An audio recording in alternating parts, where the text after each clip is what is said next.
പറഞ്ഞിട്ട് കാര്യമില്ല മഞ്ജു. നീ ഇപ്പൊ 2 വർഷമായിട്ട് നീ ചെയ്യുന്ന കാര്യം ശരിയല്ലല്ലോ. മഞ്ജു വാര്യറാണ്.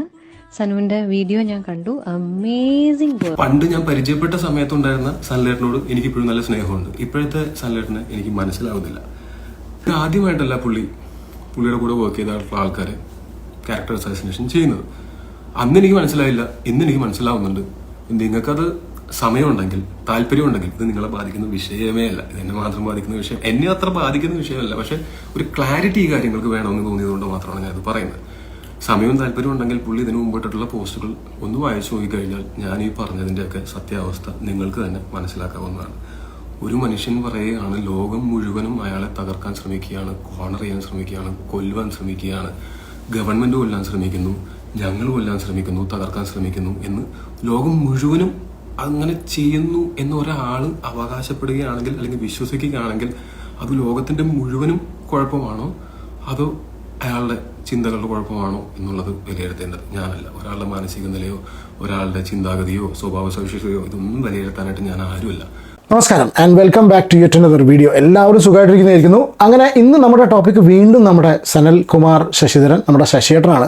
US-ലിരിക്കുന്ന ശശിയേട്ടൻ, വെറും ശശിയേട്ടനല്ല, US-ലിരിക്കുന്ന ശശിയേട്ടൻ, മഞ്ജു വാര്യരെ പ്രണയിച്ച ശശിയേട്ടൻ, മഞ്ജു തിരിച്ച് പ്രണയിച്ച ശശിയേട്ടൻ. ശശിയേട്ടനാണ് നമ്മുടെ ഇന്നത്തെ hero, I mean the topic of the video. Okay, വീഡിയോയിലേക്ക് കിടക്കുന്നതിന് മുന്നേ ഒരു ചെറിയ കാര്യം പറയട്ടെ. ഞാൻ ഇന്നലെ അതിനെക്കുറിച്ച് ഒരു റിയാക്ട് ചെയ്തിട്ട് 2 വീഡിയോസ് നമ്മളിതിൽ ചെയ്തിരുന്നു. ഇന്നലെ കുറച്ച് സർക്കാസ്റ്റിക് ആയിട്ട് നമ്മളെ കൊണ്ട് പറ്റുന്ന രീതിയിൽ, നമ്മളെ കൊണ്ട് പറ്റുന്ന രീതിയിൽ തമാശ എന്ന് എനിക്ക് തോന്നുന്ന രൂപേണ ഞാനത് അവതരിപ്പിച്ചൊരു വീഡിയോ ആണ് കേട്ടോ. ഒരുപാട് പേർക്ക് ഇഷ്ടപ്പെട്ടു, വളരെ സന്തോഷം.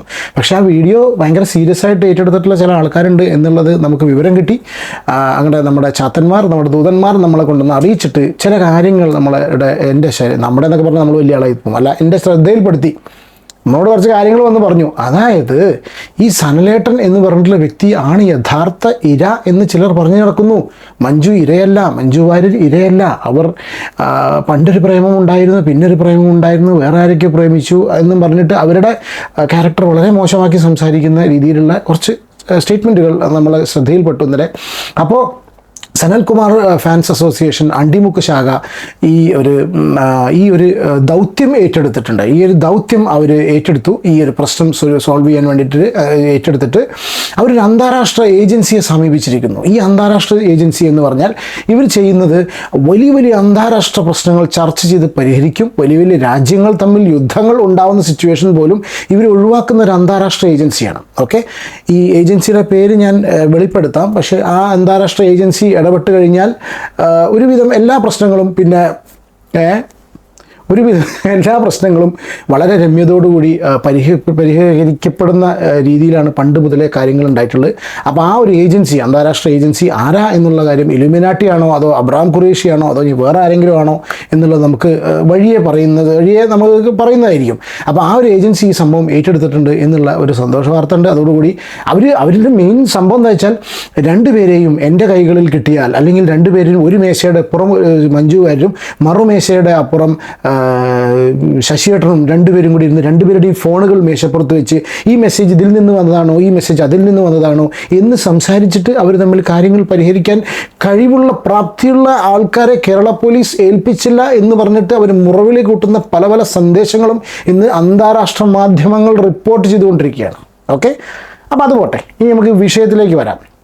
നിങ്ങൾ ഫസ്റ്റ് ഒരു ക്ലിപ്പ് കണ്ടിട്ടുണ്ടായിരിക്കും. അത് ടൊവിനോ തോമസിൻ്റെ ഒരു വീഡിയോ ആണ്, കുറച്ച് പഴയ ക്ലിപ്പാണ്. ഈ സനൽകുമാർ ശശിധരൻ്റെ ഒരു സിനിമ ഉണ്ടായിരുന്നു, വഴക്ക് എന്ന് പറഞ്ഞിട്ട് ടൊവിനോനെ കാസ്റ്റ് ചെയ്തിട്ടൊരു മൂവി. ടൊവിനോ അതിൻ്റെ പ്രൊഡ്യൂസറായിരുന്നു, പ്രൊഡ്യൂസറായിരുന്നു. 27 ലക്ഷം രൂപ മൂപ്പരും മുടക്കി, പിന്നെ വേറെ ഏതോ സനലിൻ്റെ ബന്ധുവിൻ്റെ ഏതൊരു ചങ്ങാതി വേറൊരാളും, 2 പേരും കൂടി 27 ലക്ഷം രൂപ മുടക്കി 10 പൈസ അതിന് റവന്യൂ കിട്ടാതെ ഇരിക്കുന്ന ഒരു പ്രൊഡ്യൂസർ, ആക്ടർ കം പ്രൊഡ്യൂസറായിരുന്നു ടൊവിനോ ഈ ഒരു പടത്തിൽ വഴക്ക്. അത് പല ഫിലിം ഫെസ്റ്റിവലുകളിലും കാണിച്ചു എന്നല്ലാതെ ഈ പടം എവിടെ എത്തിയില്ല. അവസാനം ഈ സനൽകുമാർ പറഞ്ഞ വ്യക്തി തന്നെ അത് പുറത്തേക്ക് വിട്ടു എന്നുള്ളതാണ് കേൾക്കുന്നത്. അപ്പോൾ ഇയാൾ ഫേസ്ബുക്കിൽ ഒരു പോസ്റ്റ് ഇട്ടിട്ടുണ്ട്. ഇതിലേക്ക് എത്താനുള്ള നാൾ വഴികളതാണ്. അയാൾ ഫേസ്ബുക്കിൽ ഒരു പോസ്റ്റ് ഇട്ടിട്ടുണ്ട്, റീസെൻ്റ് ആയിട്ടൊരു പോസ്റ്റ് ഇട്ടിട്ടുണ്ട്. ആ പോസ്റ്റിൽ പറയുന്നുണ്ട് ടൊവിനോ എന്ന് പറഞ്ഞിട്ടുള്ള വ്യക്തിയാണ് ഇതിനെല്ലാത്തിനും കാരണക്കാരൻ. റീസെൻ്റ് ആയിട്ടുള്ള പോസ്റ്റുകൾ വീണ്ടും കുത്തിപ്പോക്കിയ പണ്ടത്തെ പോസ്റ്റ്, ടൊവിനോ എന്ന് പറഞ്ഞിട്ടുള്ള വ്യക്തിയാണ് എല്ലാത്തിനും കാരണക്കാരൻ. ഇത് എന്തുകൊണ്ടാണ് ഞാൻ പറഞ്ഞുകൊണ്ടിരുന്നത് അറിയോ? ബേസിക്കലി ഈ മനുഷ്യന് ഇയാളുടെ social profile is very bad എന്നുള്ളത് ടൊവിനോ പറയുന്നുണ്ട്. ഇയാളുടെ സോഷ്യൽ പ്രൊഫൈലുകൾ വളരെ മോശമാണ്, ഇയാൾക്കെതിരെ കേസുകൾ നിലനിൽക്കുന്നുണ്ട്. അപ്പോൾ ഇയാളെ ഗ്ലോറിഫൈ ചെയ്ത് സംസാരിക്കുന്ന ചില ആൾക്കാരുണ്ടല്ലോ, അവരും കൂടി അറിയാൻ വേണ്ടിയിട്ടാണ് ഈ ഒരു വീഡിയോ നമ്മൾ ചെയ്യുന്നത്. ഓക്കെ, ഇതിൽ പറയുന്ന കാര്യത്തിലാണ് പൊതുവെ വഴക്ക് എന്ന സിനിമ പുറത്തു വരേണ്ടെന്ന് ടോവിനോയ്ക്ക് അത്ര ഇഷ്ടമല്ല എന്ന് ഇതിനിടെ പല കാരണങ്ങൾ കൊണ്ട് തോന്നിയിരുന്നു. പല ആളുകളും വലുതെന്ന് കരുതുന്ന മനുഷ്യർ പലതും വാസ്തവത്തിൽ എത്ര ചെറുതാണെന്ന് സത്യം എന്നെ പഠിപ്പിച്ചു എന്നൊക്കെ പറഞ്ഞിട്ട് എന്നിട്ട് ടൊവിനോ പറഞ്ഞു, പണം മുടക്കിയ ഒരാൾ ആ പടം റിലീസ് ചെയ്യാൻ ഒരു പ്രൊഡ്യൂസറെ സംഘടിപ്പിച്ച് തരാം എന്നുള്ളത് ഇയാൾ ടൊവിനോട് പറഞ്ഞു. ടൊവിനോ പറഞ്ഞു വേണ്ട എന്ന് പറയുന്നു. ടൊവിനോ പറഞ്ഞതാണ്, എൻ്റെ കരിയറിനെ മോശമായി ബാധിക്കുന്ന കാര്യമാണ്, എന്നാലും സാരമില്ല, ഞാൻ 2-3 സിനിമ ചെയ്ത് മേക്കപ്പ് ചെയ്തോളാം എന്ന് ടൊവിനോ പറഞ്ഞു എന്നുള്ളതാണ് ഈ പോസ്റ്റിൽ പറയുന്നത്. നിങ്ങൾ ഈ സൈഡിൽ കാണുന്നതാണ് ഈ പോസ്റ്റ്. എന്താണ് ടൊവിനോ ഉദ്ദേശിച്ചതെന്ന് എനിക്ക് മനസ്സിലായില്ല. ഇയാളുടെ കാര്യങ്ങൾക്ക് കംപ്ലീറ്റ്, ഇയാളുടെ വളർച്ചയ്ക്ക് കംപ്ലീറ്റ് തടസ്സം നിന്ന വ്യക്തി ടൊവിനോ ആണ് എന്നുള്ളത് ഈ സനൽകുമാർ എന്ന് പറഞ്ഞിട്ടുള്ള വ്യക്തി എന്ന് പറഞ്ഞിട്ടുള്ളത്. ഇനി ഈ വീഡിയോയുടെ മെയിൻ സംഭവം എന്ന് പറഞ്ഞാൽ ടൊവിനോൻ്റെ ഒരു വീഡിയോ നിങ്ങൾ ഫസ്റ്റ് കണ്ടിട്ടുള്ള ഒരു പോർഷൻ. ആ പോർഷനിൽ നിങ്ങൾ ശ്രദ്ധിച്ചിട്ടുണ്ടായിരിക്കും, ഈ OTTയിൽ ഈ പടം ഇറക്കുവാൻ വേണ്ടിയിട്ട് അല്ലെങ്കിൽ ഇയാൾ ചെയ്തിട്ടുള്ള മൂവീസ് OTTയിൽ ഇറക്കാൻ വേണ്ടിയിട്ട് ഒരു കാരണവശാലും OTT പ്ലാറ്റ്ഫോംസ് റെഡി ആയിരുന്നില്ല. കാരണം വെച്ചാൽ ഇയാളെക്കുറിച്ച് അന്വേഷിച്ച സമയത്ത് ഇയാളുടെ സോഷ്യൽ പ്രൊഫൈൽസ്, ഇയാളുടെ പേരുള്ള കേസ്, ഇയാളുടെ ക്യാരക്ടർ, ഇങ്ങനെ അതായത് ഫിലിം മേക്കർ എന്നുള്ള കണ്ടീഷനിൽ വളരെ അതുള്ള പ്രതിഭയുള്ള ഒരാളാണ് എന്നുള്ളത് സത്യം തന്നെയാണ്. പക്ഷേ ബാക്കിയുള്ള കാര്യങ്ങളെല്ലാം സോഷ്യൽ പ്രൊഫൈൽസ് വളരെ മോശമായിട്ട് ഒറ്റ കാര്യം കൊണ്ട് മാത്രമാണ് ഇയാളുടെ ഈ പടങ്ങൾ ഇറങ്ങാതെ പോയത് എന്ന് ഇയാളുടെ പടങ്ങൾ OTT ഏറ്റെടുക്കാൻ ആളില്ലാത്ത എന്നുള്ളത് ടൊവിനോ പറയുന്നൊരു വീഡിയോ ഉണ്ട്. ഇത് കളയുന്നില്ല, ഞാൻ ഈ വീഡിയോയുടെ കൂടെ ഞാനത് പ്ലേ ചെയ്യാം. നിങ്ങൾ ആ വീഡിയോ കണ്ടതിന് ശേഷം അതിൻ്റെ അഭിപ്രായം നിങ്ങൾ കമൻറ്റ് ചെയ്യുക. കുറച്ച് പഴയ വിഷയമാണ്, പക്ഷെ എന്നാലും ഈ ഒരു ടോപ്പിക്കുമായിട്ട് ആർക്കും താല്പര്യം ഉണ്ടെങ്കിൽ മാത്രം കാണാം കേട്ടോ. താല്പര്യം ഉണ്ടെങ്കിൽ താല്പര്യം കാണാൻ പറ്റിയൊരു വിഷയം, ഇത് അറിയാൻ പറ്റിയ വിഷയം. അഞ്ചോ ഓരോരുത്തരുടെ ക്യാരക്ടർ, പ്രത്യേകിച്ച് ഈ പ്രശ്നം ഈ മഞ്ജു വാര്യർ ഇരയല്ല, കാരണം അവരാണ് ഇതിൻ്റെയൊക്കെ പുറകിൽ എന്ന് സംസാരിക്കുന്ന ചില ആൾക്കാർ കണ്ടാൽ വളരെ നന്നായിരിക്കും. ശേഷം പുള്ളി എൻ്റെ അടുത്ത് പറഞ്ഞു, ഇങ്ങനെ ആ ഫിലിം ഫെസ്റ്റിവലിന്റെ ആൾക്കാർ നമ്മളുടെ സിനിമയെ റിജക്റ്റ് ചെയ്തു, ഒരു ഇന്റർനാഷണൽ കോക്കസ് നമുക്ക് എതിരായിട്ട് പ്രവർത്തിക്കുന്നുണ്ട്, പുള്ളിയെ തകർക്കാനായിട്ട് ശ്രമിക്കുന്നുണ്ടെന്നൊക്കെ പറഞ്ഞപ്പോൾ ഞാൻ എൻ്റെ അമ്മോ അങ്ങനെയൊക്കെ ഉണ്ടാവോ എന്നാണ് ഞാൻ ആദ്യം വിചാരിച്ചത്. പിന്നീട് പുള്ളി എൻ്റെ അടുത്ത് പറഞ്ഞു, ആ സിനിമ പക്ഷെ എന്നാലും നമ്മൾ വേറെ ഫെസ്റ്റിവൽസിന് കൂടെ വന്നിട്ട് അങ്ങനെ നമുക്ക് ചില ഫെസ്റ്റിവൽസിൽ നമുക്ക് കിട്ടുകയും ചെയ്തു, അപ്പോൾ ചില ഫെസ്റ്റിവലുകൾ റിജക്ട് ചെയ്യുകയും ചെയ്തു. അപ്പോൾ ഞാൻ മനസ്സിലാക്കിയത് ആ സിനിമയുടെ ഗണത്തിൽപ്പെടുന്ന സിനിമകളെ ആക്സെപ്റ്റ് ചെയ്യുന്ന ഫെസ്റ്റിവൽസും ഉണ്ട്, അല്ലാത്ത ഫെസ്റ്റിവൽസും ഉണ്ട്. ഇപ്പോഴും ഞാൻ വിശ്വസിക്കുന്നു വഴക്ക് നല്ല സിനിമയാണ് എന്നാണ്. ഒരിക്കലും ഞാൻ എൻ്റെ ഒരു സിനിമയും ഡിസോൺ ചെയ്യില്ല. അത് നല്ലതായാലും ചീത്തയായാലും വിജയമായാലും പരാജയമായാലും ഞാൻ എൻ്റെ ഏത് സിനിമയും, ഞാൻ ചെയ്തിട്ടുള്ള സിനിമ ഞാൻ കഥ കേട്ട് ഞാൻ ആ ടീമുമായിട്ട് ഡിസ്കസ് ചെയ്തിട്ട് ചെയ്യാൻ തീരുമാനിച്ചിട്ടുള്ള ഒരു സിനിമയും ഞാൻ ഡിസോൺ ചെയ്യില്ല. അങ്ങനെ പുള്ളി നമുക്ക് IFFKയിൽ സ്ക്രീൻ ചെയ്യാനായിട്ട് അവസരം കിട്ടി. അപ്പോൾ ആ സമയത്തും പുള്ളി പറഞ്ഞു IFFKയിൽ ആൾക്കാർക്ക് ഇറക്കാൻ ശ്രമിക്കുകയാണ്, സ്ക്രീനിങ്ങിന് സമ്മതിക്കില്ല, അങ്ങനെയാണെന്നൊക്കെ പറഞ്ഞു. പക്ഷേ IFFKയിൽ അത് സെലക്ട് ചെയ്യുകയും അത് സ്ക്രീൻ ചെയ്യുകയും ചെയ്തു. അന്ന് ഞാൻ അജയൻ്റെ 2-ാം വർഷം എന്നുള്ള സിനിമയുടെ ഷൂട്ടിന് വേണ്ടിയിട്ട് കാസർഗോഡായിരുന്നു. അവിടെ നിന്ന് ഞാൻ തിരുവനന്തപുരത്ത് വരികയും ഞാൻ ഈ സിനിമയുടെ ഫസ്റ്റ് സ്ക്രീനിങ്ങിന് ആളുകളുടെ കൂടെ ഇരുന്ന് സിനിമ കാണുകയും ചെയ്തതാണ്. അതിനുശേഷം അവിടെ നിറച്ച ആളുണ്ടായിരുന്നു വഴക്ക് കാണാനായിട്ട്, തിയേറ്ററിന് പുറത്ത് വഴക്കെന്നൊക്കെ പറഞ്ഞിട്ട് അങ്ങനെയൊക്കെ ഭയങ്കരമായിട്ട് ആൾക്കാരത് ഇഷ്ടപ്പെടുകയും ഞാൻ അവരുടെ ആൾക്കാരോട്ട് സംബന്ധിച്ചതാണ് അന്നത്തെ ദിവസം ഈ സിനിമയെ പറ്റിയിട്ട്. അതിനുശേഷം പുള്ളി എൻ്റെ അടുത്ത് വിളിച്ച് പറഞ്ഞു നമുക്കത് തിയേറ്ററിൽ റിലീസ് ചെയ്യാം എന്നാണ്. ഞാൻ പറഞ്ഞു ചേട്ടാ ഞാൻ ഒരിക്കലും തിയേറ്റർ റിലീസിന് എതിര് നിൽക്കില്ല. കാരണം വെച്ചാൽ പുള്ളി പറഞ്ഞത് വേറെ ഒരാളെ കൊണ്ടുവന്നിട്ട് അയാളെ കൊണ്ട് ഇൻവെസ്റ്റ് ചെയ്യിച്ചിട്ട് നമുക്ക് റിലീസ് ചെയ്യാം, അതിന്റെ റിസ്ക് അവരെടുത്തോട്ടെ എന്ന് പറയുന്ന സമയത്ത് എനിക്കതൊരു ഒരാളെയും കൂടി ഇതിനകത്തേക്ക് കൊണ്ടുവന്ന് അവരെ കൊണ്ട് റിസ്ക് എടുപ്പിച്ചിട്ട്, കാര്യം ഇത് പുള്ളി അന്ന് ആ തിയേറ്ററിൽ IFFKക്ക് വരുന്ന ഓഡിയൻസ് എന്ന് പറയുന്നത് അക്കാഡമിക് നിലവാരമുള്ള സിനിമകൾ, അങ്ങനെയുള്ള സിനിമകൾ എൻജോയ് ചെയ്യാൻ വേണ്ടിയിട്ട് വരുന്ന ആൾക്കാരാണ്.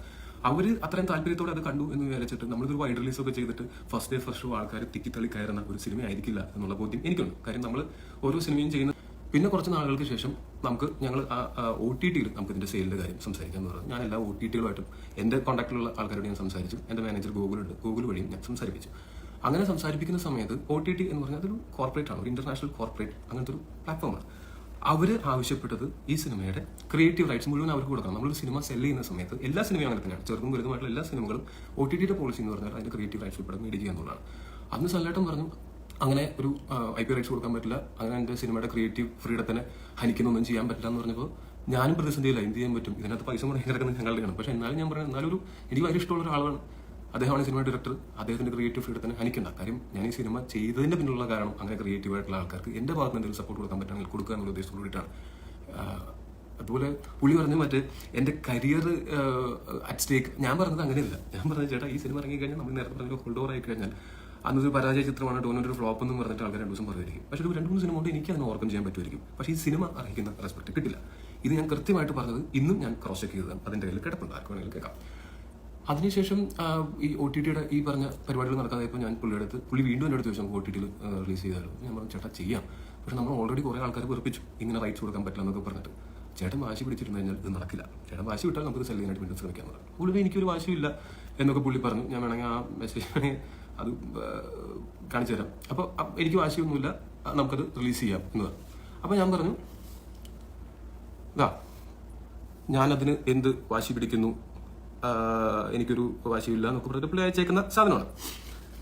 അപ്പോൾ ഞാൻ പറഞ്ഞു ശരി, അങ്ങനെയാണ് ചേട്ടൻ അങ്ങനെ പടം സെല്ല് ചെയ്യാൻ പോളിസീസിന് പാലിച്ചുകൊണ്ട് സെല്ല് ചെയ്യാൻ തയ്യാറാണെങ്കിൽ ഞാനത് ഗൂഗിളിനോട് പറയാം, ഫുൾ ഫ്ലെഡ്ജ്ഡ് ആയിട്ട് വീണ്ടും നമുക്ക് പോളിസീസിനൊക്കെ ഈ പറഞ്ഞ OTTസിനൊക്കെ അപ്രോച്ച് ചെയ്യാം. അപ്പോൾ പുള്ളി പറഞ്ഞു ഗൂഗിളിനോട് പറയണ്ട. അപ്പോൾ ഗൂഗിൾ എന്തോ പുള്ളിനെ തകർക്കാൻ ശ്രമിക്കുന്നു എന്നാണ് പുള്ളി പറയുന്നത്. എനിക്കറിയില്ല, ഗൂഗിളിന് അങ്ങനെ ആരും തകർക്കാൻ ശ്രമിക്കേണ്ട കാര്യമുള്ളതായിട്ട് എനിക്ക് തോന്നിയിട്ടില്ല. പിന്നെ ഗൂഗിളിന് സനൽകുമാർ ശശിധരൻ എന്നുള്ള ഡയറക്ടറെ പരിചയം തന്നെ ഞാൻ വഴിയാണ്, അല്ലാതെ വേറൊരു പരിചയമുള്ളതല്ല.